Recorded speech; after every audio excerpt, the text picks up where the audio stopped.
আচ্ছা, তাহলে দেখেন আজকে টপিক হচ্ছে আমাদের ফিল্ড কম্প্যাকশন। ঠিক আছে, যে আমরা ফিল্ডে কিভাবে কম্প্যাকশন করব, ড্রাই ডেন্সিটিটা কিভাবে বের করব, বা ফিল্ড ডেন্সিটিটা আসলে আমরা কিভাবে বের করব সেটা নিয়ে। আচ্ছা, ফিল্ড কম্প্যাকশন আমরা অনেক রকম করতে পারি। গতদিনও বলেছিলাম যে smooth wheel roller, rubber tyre roller, ships foot roller, vibratory roller, যেভাবে করে। শিপস ফুট নামটা একটু আসলে ইন্টারেস্টিং। এটা কিভাবে হলো? আগে ধরা হতো যে মাটি হচ্ছে ভেড়ারা হেঁটে চলে যেত, সেখানে তাদের পায়ের মানে চাপে সেটা হচ্ছে মানে কম্প্যাকশন হতো, সেই নাম থেকে আসলে এই নামটা আসছে। এখন দেখতে কিরকম আমি এটা একটু দেখাইতে পারি, তাহলে যদি একটু দেখাই। শিপস ফুট রোলার, দেখেন এখানে আসলে খাঁচকাটা খাঁচকাটা থাকে, প্রিন্টস দেওয়া থাকে। এই প্রিন্টসগুলো যেগুলো যে উঁচু উঁচু এই যে পার্ট, এগুলো আসলে মাটিকে চাপ দিয়ে নিচে হচ্ছে কম্প্যাকশন করে। ঠিক আছে, এখানে বলে দিবেন, এখানে দেখবেন যে হচ্ছে আমাদের এই প্রেশারটা কত দেয়, 1400 থেকে 7000 kilo newton per metre square পর্যন্ত হতে পারে। তারপর ভাইব্রেটরি রোলার হতে পারে, সেটা কোনটার জন্য করা হয়? গ্র্যানুলার সয়েলের জন্য। মানে এখান থেকে একটা প্রশ্ন আসতে পারে যে কম্প্যাকশনের ইকুইপমেন্টগুলো কি কি, মানে এই চারটা টাইপ কখন কোথায় ইউজ হয় সেটার জন্য।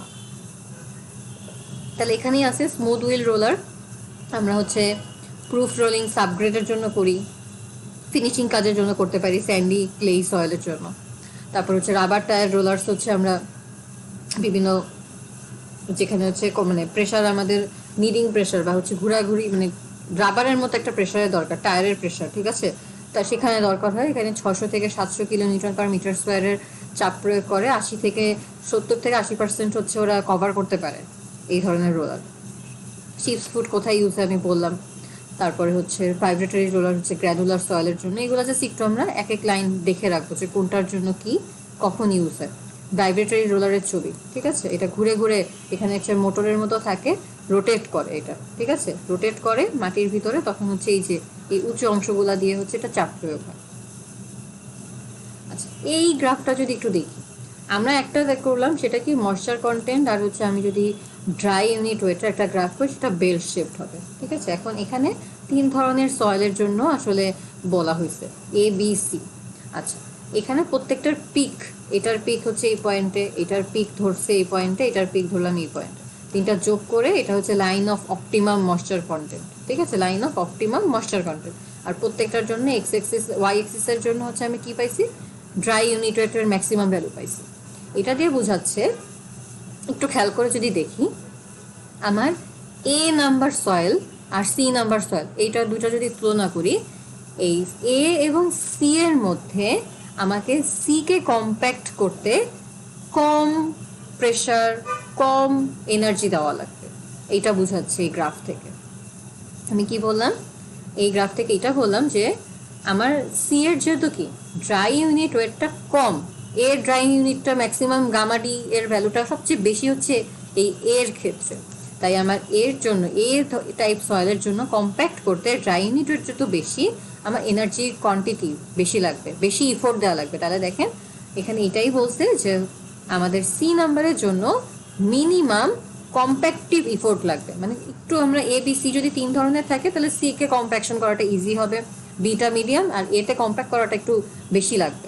ঠিক আছে, এটার ভ্যালুটা এইটাই। ঠিক আছে, আর হচ্ছে এরপরে যদি দেখি আমাদের পরে ইম্পর্টেন্ট একটা টপিক, সেটা হচ্ছে কি ফিল্ডের জন্য আমরা কিভাবে ইউনিট ওয়েট বা গামা ডি কিভাবে আমরা ফিল্ড কন্ডিশনের মেজার করব। আমরা তো হচ্ছে এতক্ষণ যেগুলো পড়লাম আমরা থিওরিটিক্যালি পড়তে পারি, বাট অন ফিল্ড বা ইন ফিল্ড আমরা কিভাবে মেজার করবো এগুলো আমরা হয়তো জানি, আমরা এই টার্মগুলো জানি, একটু দেখলে আমরা মনে পড়বে। স্যানকোন মেথড, রাবার বেলুন মেথড আর নিউক্লিয়ার মেথড, এই 3 ধরনের মেথডে আমরা হচ্ছে কম্প্যাকশনটা বের করতে পারি। স্যানকোনটা সবচেয়ে বেশি আমরা ইউজ করি, রাবার বেলুন মেথডও ইউজ করা হয়, নিউক্লিয়ার মেথডটা একটু কম ইউজ করা হয়। স্যানকোন মেথডটা আমরা ল্যাবেও করব, সেটা হচ্ছে ASTM-D1556, এই ম্যানুয়াল ফলো করে করা হয়। এটাতে কি আসলে করা হয় ছবিটা যদি দেখি, এটা হচ্ছে স্যান্ডকোন, এখানে হচ্ছে কাচের জারে হচ্ছে একটা বিশেষ ধরনের স্যান্ড থাকে, সেই স্যান্ডের নাম অটোয়া স্যান্ড। ঠিক আছে, একটা বিশেষ ধরনের স্যান্ড থাকে, এটার নাম অটোয়া স্যান্ড, এবং এখানে একটা কোন থাকে, এই এর জন্য এর নাম হচ্ছে স্যান্ড কোন টেস্ট।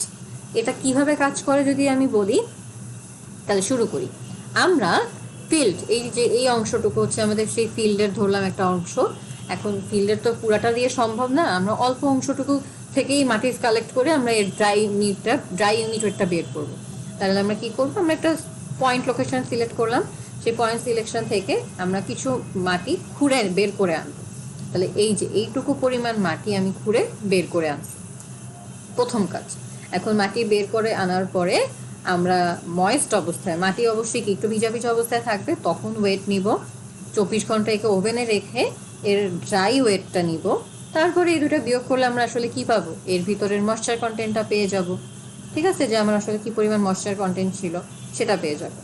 আচ্ছা, এরপরে আমরা কাজ করব। যখন আমরা এটা তো একজন যে ধরলাম মাটিটা নিয়ে গেল, এরপরে আমরা স্যান্ডকোন টেস্টটা করব। স্যান্ডকোন টেস্টটা আমরা কি করব, আমরা আমাদের যে ইনস্ট্রুমেন্টটা আছে, ইকুইপমেন্ট, সেটার প্রথমে আমরা কি করব, ফুল কোন এই হচ্ছে বোতল এবং ভিতরে স্যান্ড, এই অবস্থায় আমরা একটা ওয়েট মেপে নিব প্রথমে। তারপরে আমরা কি করব, আমরা এই মেশিনটাকে উল্টাই দিব। একদম সোজা ছিল, এটাকে দেখেন উল্টাই দিচ্ছি, এই জিনিসটা তখন বেজে চলে যাবে, এটা উপরে চলে আসবে। উল্টায় দিয়ে এটার ভিতরে আমি স্যান্ডটাকে পাস করতে দিব, কারণ কি এটা গর্ত, এটা হচ্ছে ফানেলের মতো অংশ। তাহলে এটা আস্তে আস্তে কি স্যান্ডগুলা, ভালভটা খুলে দিলে স্যান্ডগুলা নিচে চলে আসবে, ফাঁকা জায়গাটা ফিল আপ হয়ে যাবে। যখন ফাঁকা জায়গাটা ফিল আপ হয়ে যাবে, আমরা এই মেশিনটাকে উঠায় নিয়ে আসবো। উঠায় নিয়ে এসে আমরা ওজন মাপবো। তাহলে আমরা যখন উঠায় নিয়ে এসে ওজন মাপবো, দুইটাকে যদি বিয়োগ করি, আমরা আসলে কি পরিমাণ জিনিস পাবো বলেন তো, বিয়োগ ফলটা কি হবে? আমরা প্রথমে পূর্ণ একদম ইনট্যাক্ট অবস্থায় স্যান্ড, বোতল এবং কোনের ওয়েট নিব। তারপরে এই যে এই পরিমাণ বালু ফিল আপ হওয়ার পরে এটাকে উঠায় নিয়ে এসে এই ইনস্ট্রুমেন্টের ওয়েট নিব। যদি ওয়েট দুইটা নেওয়ার পরে আমরা বিয়োগ করি, তাহলে কি আমরা এই যে গর্তে কতখানি স্যান্ড ঢুকছে সেটা পাবো না? আচ্ছা, তাহলে এই গর্তে কতখানি স্যান্ড ঢুকছে সেটা আমরা পেয়ে যাব।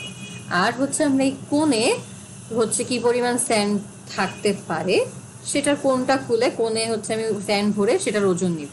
ঠিক আছে, এই যে ওজনগুলো আমি নিলাম, এবার আমি ম্যাথ যখন করতে যাব, এবার আমরা বুঝবো কি হয়। ঠিক আছে, আমরা মেনলি এই স্যান্ড কোণ ইউজ করে আমরা ড্রাই ইউনিট ওয়েটটা বের করতে পারবো। কিছু সূত্র আছে আগের মতো, খুবই ইজি সূত্র, যে হচ্ছে আমরা এই W3 হচ্ছে dry weight, dry unit weight হবে হচ্ছে W2 হচ্ছে ময়েস্ট কন্ডিশনে। তাহলে আমার গামা ডি হবে হচ্ছে আমার গামা ডিভাইডেড বাই হচ্ছে 1+W। এই সূত্রটা আমরা আগেই জানি, এটা এভাবে লিখছে, এটা এত মনে রাখার দরকার নেই, এই সূত্রটাই আসলে। আচ্ছা, এখন এখানে আরো দুইটা মেথড আছে, rubber balloon method, nuclear method. এটা যদি জাস্ট এক লাইন করে আমরা বলে দেই জিনিসটা কি। রাবার বেলুন মেথডে আমাদের স্যান্ড কোনের মতোই, বাট আমরা স্যান্ড কোনে কি করতেছি, আমরা উল্টায় দিচ্ছি ইনস্ট্রুমেন্ট, এবং ওই ফিল আপটা, ওই গর্তটা ফিল আপ হচ্ছে নর্মালি স্যান্ড দিয়ে। আমার ওই অংশটা দরকার হচ্ছে না, আমি ওই মেশিনটা তুলে এনে মেশিনের ওয়েটটা নিচ্ছি। তাহলে আমরা মেশিনের ওয়েট নিলে দুইটা বিয়োগ করলে আমরা গর্তে কতখানি বালি গেছিল সেটা বের করতে পারবো। আর রাবার বেলুনের ক্ষেত্রে কি হয়, গর্ত করার পরে ওর গর্তে রাবার মানে বেলুন টাইপের একটা রাবার মানে আছে, বা রাবারের বেলুন আছে, সেটা ওই গর্তে দিয়ে দেওয়া হয়।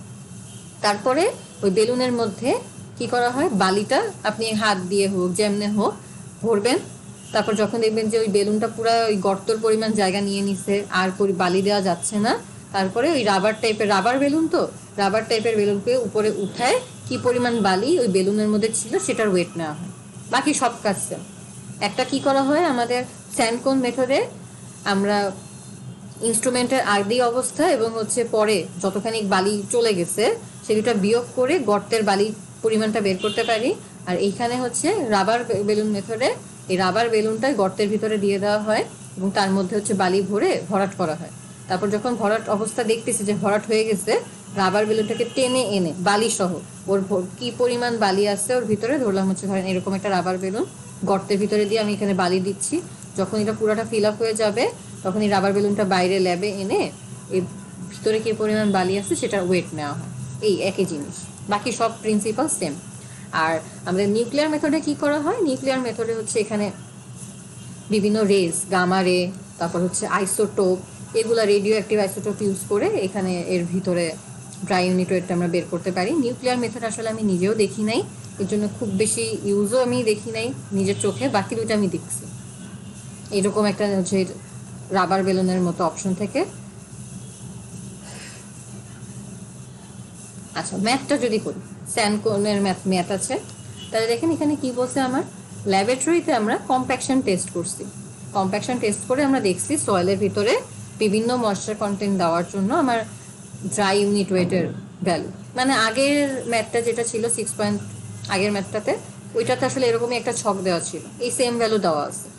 আচ্ছা, আর কি দেওয়া আছে, এটা হচ্ছে আমার ওই যে ময়েশ্চার কন্টেন্ট নিলাম এবং বিভিন্ন ড্রাই ইউনিট ওয়েটটা আমরা মেজার করলাম, এটা এক ধাপ। পরের ধাপে কি বলছে, আমরা ফিল্ডে গেছি, ফিল্ডে যাওয়ার পরে আমরা কিছু টেস্ট পারফর্ম করছি এবং সেই টেস্টটা আমরা স্যান্ডকোন মেথডে করছি। এইটুকু কিন্তু স্যান্ডকোন না, এটা আগের অংশটুকু কম্প্যাকশন টেস্ট। এরপরে আমি স্যান্ডকোন দিয়ে হচ্ছে আমি ফিল্ডে যাব, ঠিক আছে, এটা ধরলাম থিওরিটিক্যালি বের করছে, এটা হচ্ছে ফিল্ডে যাব। ফিল্ডে এখানে ধরেন কিছু সয়েল এনে আমি তার ময়েশ্চার বিভিন্ন সময় ধরলাম 200 গ্রাম পানি, 500 গ্রাম পানি, 1000 গ্রাম পানি দিয়ে বিভিন্ন সময় ড্রাই ইউনিট ওয়েট বের করছি ল্যাবে। এটা তো ল্যাবের কাজ। এখন আমি ফিল্ডে গেছি, ফিল্ডে যে স্যান্ডকোন করছি, স্যান্ডকোন করে কি কি ডাটা আনছি দেখেন। আমার অটো স্যান্ডের ড্রাই ডেন্সিটির ভ্যালুটা আমি জানি। আমরা যখন ডেন্সিটিটা বের করতে পারি ড্রাই ডেন্সিটি, সেটা আসলো হচ্ছে 1570 কেজি পার মিটার কিউব। এগুলো আমরা বের করছি অলরেডি, মানে কোশ্চেনে দেওয়া থাকবে। আর কি কি দেওয়া থাকবে, আমার ওই কোনটা, এটা তো বোতল আর উপরে একটা কোন আছে, ওই কোনের ভিতরে স্যান্ড আছে হচ্ছে, আমরা যদি জাস্ট ওই কোনটাকে খোলা যায় বোতলের মুখের মতো, ওই বোতলের মতো মুখের মতো খুলে এনে আমি যদি কোনের ভিতরে শুধু স্যান্ড দেই, তাহলে দেখতেছি যে কোনটাকে ফিল আপ করার জন্য আমার 0.54 কেজি স্যান্ড লাগে। আর কি কি জানি আমি দেখেন, ফিল্ডে নিয়ে যাওয়ার আগে আমার হচ্ছে ওই বোতল, কোন আর স্যান্ড একদম প্রথম অবস্থায় ছিল হচ্ছে 7.5। তারপর ফিল্ডে নিয়ে গেলাম, কিছু অংশ ওই গর্তে চলে গেল, তারপর আবার ফেরত নিয়ে এসে ল্যাবে মাপলাম, তখন আসছে হচ্ছে 4.7। তার মানে কি কিছু বালি কিন্তু দেখেন প্রায় 3 কেজির মতো বালি আমার ফিল্ডে চলে গেছে ওই গর্তে। আর কি কি দেওয়া আছে, আমি যে হোল থেকে মাটি আনছি ময়েস্ট অবস্থায় তার ওজন এবং ময়েশ্চার কন্টেন্ট দেওয়া আছে। ময়েশ্চার কন্টেন্ট আমি কীভাবে বের করব, ময়েস্ট অবস্থায় ওজন নিব, ড্রাই 24 ঘন্টা বা একদিন একে ওভেনে রাখার পরে আমি এর ওজন নিব, তারপর দুইটা বিয়োগ করে আমি হচ্ছে ভগ্নাংশ বের করে আমরা এর ময়েশ্চার কন্টেন্টটা বের করতে পারবো, সেটা দেওয়া আছে 10.2। এখন আমাকে বের করতে হবে এর ফিল্ডে আমার ইউনিট ওয়েটটা কত। দেখেন ফিল্ড ইউনিট ওয়েটে আমাকে বের করতে বলছে। আচ্ছা, তাহলে দেখেন এই যে ফিল্ডে আমার হচ্ছে ড্রাই ইউনিট ওয়েটটা বের করবো আমরা, আর হচ্ছে রিলেটিভ কম্প্যাকশন আমরা বের করব, এই দুইটা জিনিস বের করতে বলছে। তাহলে শুরু করি। 1 নাম্বার, আমার ফিল্ডে ড্রাই ইউনিট ওয়েটটা বের করতে হবে কম্প্যাকশনের কারণে। তাহলে আমরা সবার আগে কি করছি দেখেন, বিফোর এবং আফটার, আমি ফিল্ডে যাওয়ার আগে এবং ফিল্ডে গর্তের ভিতরে যতটুকু বালি চলে গেল সেই পরিমাণটা বের করতেছি। তাই দেখেন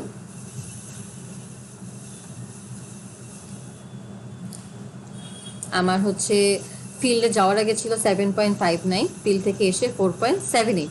তাহলে কি পরিমাণে আমার হোলের ভিতরে, হোল এর ভিতরে কি পরিমাণে বালি গেছে, তাহলে দেখেন তো, দেখেন the mass of sand use to fill up hole and cone. আচ্ছা, তাহলে এখন একটু আমরা দেখি, আমাদের এইটা হচ্ছে আমার সেই বোতলটা, এইটা হচ্ছে আমার সেই কোনটা, আমরা এটাকে মাটির ভিতরে উল্টাভাবে দিলাম। উল্টাভাবে কীভাবে দিলাম, এভাবে করে দিলাম, ঠিক আছে। এখন এখানে গর্ত ছিল আমার, এর ভিতরে সয়েল গেছে, কোনের ভিতরে আমার সয়েল আছে। আমি ফিল্ডের থেকে নিয়ে রুমে চলে আসলাম, তারপরে আমরা ওজন নিলাম। ওজনটা কিসের নিলাম, ওজনটা নিলাম আমরা হচ্ছে যতটুকু আমরা ফিল্ডে রেখে আসছি তার বাদ দিয়ে ওজনটা পাবো, কারণ কি অলরেডি এই গর্তের ভিতরে কিন্তু স্যান্ড চলে গেছে। তাহলে কতটুকু স্যান্ড গর্তে গেছে, তাহলে যদি দেখি 2.81, দুইটা যদি বিয়োগ করি 2.81 পরিমাণ আমার হচ্ছে স্যান্ড ফিল্ডে চলে গেছে। আরেকটা জিনিস বিয়োগ করা লাগবে, এইখানে আমি যে বিয়োগটা করতেছি, আমি যে ফিল্ডের থেকে আমি যে রুমে আনছি, আমি রুমে আনছি হচ্ছে এই বোতলটা শুধুমাত্র, আমি এই কোনটা আনতে পারিনি। কেন, আমি এখানে একটা স্ক্রু আছে, স্ক্রুটা থেকে এটাকে আলাদা করে কোনটাকে আমরা আর উল্টাতে পারিনি। উল্টাতে কীভাবে পারবো বলেন তো, আমি যখন এই কোন সহ উল্টাতে যাব, কোনের ভিতরের স্যান্ডটা বের হয়ে আসবে না। একটা জিনিস, বোতল, আমাদের পানির বোতল আমি হচ্ছে উল্টাইছি, এখন আমি যদি বোতলের মুখটা আবার সোজা করতে চাই তাহলে তো মুখ দিয়ে পানি বেরোতেই থাকবে, তাই না, কারণ এই মুখটা কিন্তু খোলা এই কোণের। তাহলে আমরা কি করি, আমরা এখানে একটা স্ক্রু আছে, এই স্ক্রুটাকে টাইট করে লাগাই দিই, এই কোণের ভিতরের আমরা ভ্যালুটাকে বাদ দিয়ে ধরি, মানে এই কোণটাকে ফাঁকা করে নিয়ে।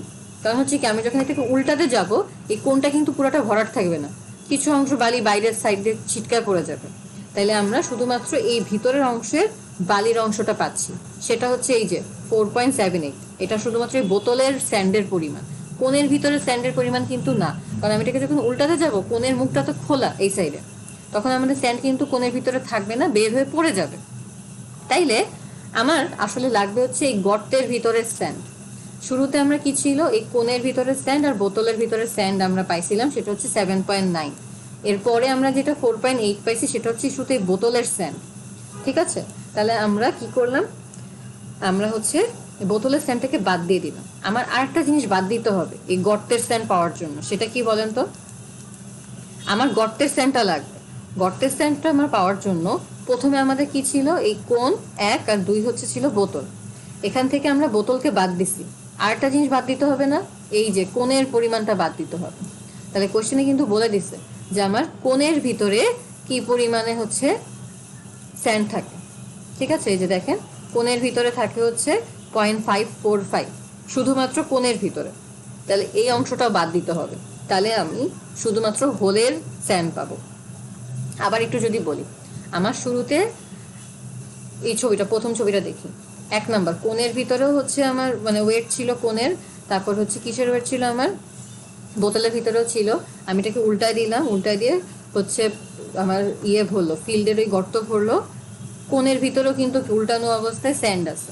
এখন আমি এটাকে উল্টায় মানে সোজা করে ফিল্ড থেকে রুমে নিয়ে আসলাম। রুমে ওজন মাপবো যখন, আমরা কোণের ভিতরে যতটুকু স্যান্ড আছে ওটাকে নর্মালি ফেলে দিই, কারণ অলরেডি কিছু স্যান্ড আনার সময় বাইরে ছিটকায় পড়ে যায়। আমরা শুধু বোতলের স্যান্ডটাকে মাপতে পারি, সেটা হচ্ছে 4.8। তাহলে দুটাকে যদি বিয়োগ করি, তাহলে আসলে আমরা পাচ্ছি কি, এই কোণের ভিতরে স্যান্ড আর হচ্ছে গর্তের ভিতরে স্যান্ড। আমার শুধু লাগবে গর্তের স্যান্ড। তাহলে আমার কোণের ভিতরে যে স্যান্ড এই ভ্যালুটা দেওয়া আছে, এটাকে আমরা বিয়োগ করে দিলাম। তাহলে আমরা এই যে 2.265, এটা হচ্ছে শুধুমাত্র গর্তের স্যান্ড। তাই দেখেন mass of sand to fill the hole. এখন আমার ভলিউম লাগবে। তাহলে আমরা ভলিউম কিভাবে জানি, আমরা জানি যে হচ্ছে রো বা হচ্ছে ডেন্সিটি ইকুয়ালস টু m/v। তাহলে ভলিউম কি হবে, আমার মাস বা ওজন ডিভাইডেড বাই হচ্ছে আমার কত হবে, এই যে ডেন্সিটি। তাহলে আমার ভি হবে হচ্ছে m mass divided by density. মাসের পরিমাণ তো পেয়ে গেলাম, হোলের যেহেতু ভলিউম, তাহলে হোলের মাস সেটা কত, 2.265 ডিভাইডেড বাই হচ্ছে আমার ওই স্যান্ডের ডেন্সিটি। আমাদের কোশ্চেনে দেওয়া আছে একদম শুরুতেই যে dry density of Ottawa sand হচ্ছে 1570। তাহলে 1570 দিয়ে ভাগ করে আমি হচ্ছে হোলের ভলিউম পেয়ে গেলাম। এখন আমার কি বের করা লাগবে, আমার সয়েলের ময়েস্ট ডেন্সিটি বের করা লাগবে। আমি এই যে হোল থেকে যে পরিমাণ, এটা তো স্যান্ড হয়ে গেল, স্যান্ড থেকে আমি আসলে ভলিউম পেয়ে গেলাম। হোলের ভিতরে আমি স্যান্ডের ওজন নিছি, তারপরে আমি ভলিউম পাচ্ছি। স্যান্ডের ড্রাই ডেন্সিটি আমরা আগে থেকেই জানি। আচ্ছা, এখন আমার হচ্ছে লাগবে সয়েলের ময়েস্ট ডেন্সিটি। ঠিক আছে, এটা আমরা কিভাবে বের করব, আমরা এই যে গর্ত থেকে প্রথমে কিছু পরিমাণ সয়েল রুমে নিয়ে আসলাম না, সেই সয়েলের মাস নিব বা ওজন নিব ওই ভেজা অবস্থায়, আর আমি হোলের ভলিউম জানি।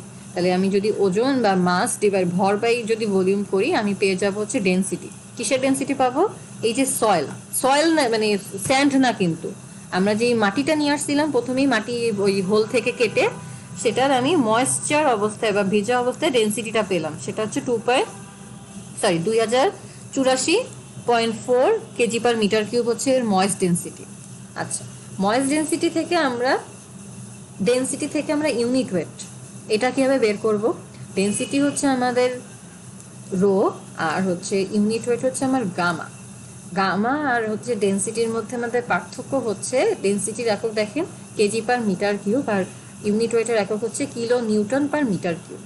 তাহলে আমরা কেজি থেকে কিলো নিউটন কিভাবে আনতে পারি, কেজি থেকে নিউটনে কিভাবে আনতে পারি, কেজি মাসের একক, নিউটন আমার বলের একক। হ্যাঁ, ভেরি গুড। দেখেন আমার হচ্ছে এম হচ্ছে কেজি মাসের মানে কেজি হচ্ছে মাস, আর আমি এটাকে আমার এখন নিউটন আনা লাগবে। তাহলে আমরা জানি F equals to M A বা এম জি।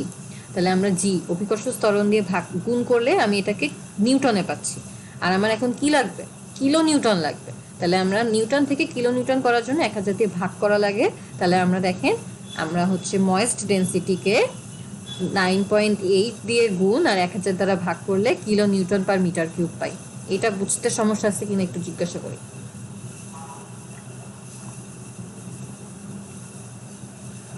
আমরা 1000 দিয়ে কেন ভাগ করলাম? নিউটন থেকে কিলো নিউটন আনার জন্য, আর নিউটনে আনার জন্য ভরকে আমরা 9.8 দিয়ে গুণ করছি। তাহলে আমরা কি পেয়ে গেলাম? ময়েস্ট ডেন্সিটি পেয়ে গেলাম। এখন সূত্র আমরা কি জানি? Gamma d equals to moist density gamma divided by হচ্ছে 1 প্লাস ডাব্লিউ। এই ডাব্লিউটা এখানে 100 দিয়ে ভাগ করছে, মানে ডাব্লিউ হচ্ছে পার্সেন্টেজ, তো পার্সেন্টেজ তো আমরা সরাসরি একের সাথে যোগ করতে পারবো না। ধরেন ডাব্লিউ আসছে আমার 5%, 5%-এর সাথে কি 1 যোগ করা যায়? তাহলে এটাকে আসলে 100 দিয়ে ভাগ করে যোগ করছে, সেটাই। তারপরে আমরা গামাটি পেয়ে গেলাম। এটাই বের করতে বলছে প্রথমে, যে আমার ফিল্ডে কি পরিমাণে হচ্ছে আমার ড্রাই ইউনিট ওয়েট আছে, এটা হচ্ছে ফিল্ডের থেকে ভ্যালু। এরপরে আমাকে বলছে রিলেটিভ কম্প্যাকশন বের করতে। Relative compaction in the field, এটা কি করব আমি? আমার একটা টেবিল দেওয়া ছিল না, এই টেবিলে চলে যাই, এখান থেকে আমি হচ্ছে কম্প্যাকশনটা পাবো, রিলেটিভ কম্প্যাকশন। তাহলে আমরা সবার আগে এটাকে প্লট করব। এক্স এক্সিসে হচ্ছে আমি ডাব্লিউ মানে ময়েশ্চার কন্টেন্ট, আর ওয়াই এক্সিসে যদি আমি ড্রাই ইউনিট ওয়েট প্লট করি তাহলে একটা বেল শেপ কার্ভ পাবো এরকম ভাবে। আর এটা সবচেয়ে পিক ভ্যালুটা আমার কি হবে? এই যে পিক ভ্যালু 19 আসছে, এটা হচ্ছে আমার gamma d max, maximum dry unit weight. আর এটার জন্য এক্স এক্সিসে যে ভ্যালুটা পাবো সেটা হচ্ছে আমার কি অপটিমাম ময়েশ্চার কন্টেন্ট। ঠিক আছে, এখন আমার আসলে এই গামা ডি ম্যাক্সটাই লাগবে। সেই গামা ডি ম্যাক্সটা হচ্ছে এটা আমার থিওরিটিক্যালি পাচ্ছি, সেটা কত? 19। আমার এখন বলছি রিলেটিভ ফিল্ড ডেন্সিটি। দেখেন রিলেটিভ কম্প্যাকশন, রিলেটিভ কম্প্যাকশন কিভাবে বের করতে পারি? রিলেটিভ কম্প্যাকশন আর দ্বারা প্রকাশ করা হয়। এটা হচ্ছে আমার গামা ডি ফিল্ড কন্ডিশন আর হচ্ছে গামা ডি ম্যাক্সিমাম কন্ডিশন, এই দুইটার যদি আমি রেশিও করি তাহলে আমি পাবো হচ্ছে relative compaction. Gamma d field এটা আমরা অলরেডি এই যে এখানে বের করে ফেলছি আগের ম্যাথে, গামা ডি ফিল্ড। আর আমার গামা ডি ম্যাক্সিমাম হচ্ছে কোত্থেকে পেলাম? এই ছবি থেকে বা গ্রাফ থেকে পেলাম। তাহলে এই দুইটার রেশিও করে এটাকে 100 দিয়ে গুণ করে আমি রিলেটিভ কম্প্যাকশন পাইছি 97.7%। এই তো। তাহলে আমাদের আসলে পরীক্ষা যদি শুধু 2 নাম্বারও বলে রিলেটিভ কম্প্যাকশন বের করতে, তাহলে আমার আলটিমেটলি কি 1 নাম্বারটা করাই লাগতেছে, তাই না? কারণ আমি নাহলে তো গামাডি পাবো না। তাহলে পরীক্ষায় একটু ট্রিক করে কি করা হয়, এরকম ভ্যালু দিয়ে আমি বলি যে হচ্ছে রিলেটিভ কম্প্যাকশনই বের করতে, তাহলে কিন্তু আলটিমেটলি প্রথমটার পুরো ম্যাথ না করলে আমি গামাডি পাচ্ছি না। গামাডি ফিল্ড যেটা 18.56, এটা হচ্ছে গামাডি ফিল্ড। আর হচ্ছে এই গামা ডি ম্যাক্স পাবো হচ্ছে গ্রাফ থেকে, দুটো রেশিও করে আমি রিলেটিভ কম্প্যাকশন পার্সেন্টেজ আকারে বের করবো।